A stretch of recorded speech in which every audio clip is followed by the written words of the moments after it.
بسم الله الرحمن الرحیم.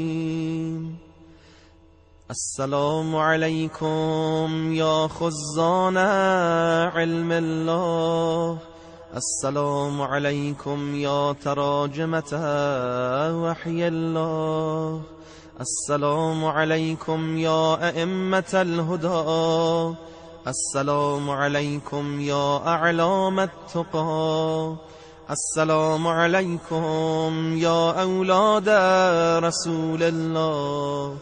انا عارف بحقكم مستبصر بشأنكم معاد لأعدائكم موال لأوليائكم. بأبي أنتم وأمي صلوات الله عليكم.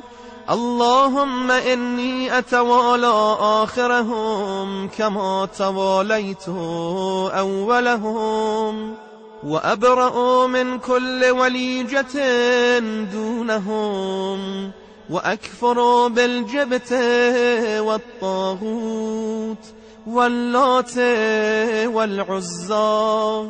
صلوات الله عليكم يا موالي، ورحمة الله وبركاته.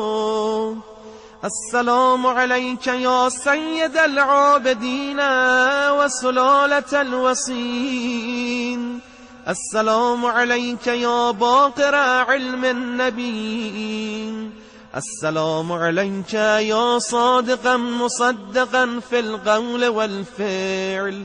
يا موالي هذا يومكم وهو يوم الثلاثاء، وأنا فيه ضيف لكم ومستجير بكم، فأضيفوني وأجيروني بمنزلة الله عندكم وآل بيتكم الطيبين الطاهرين.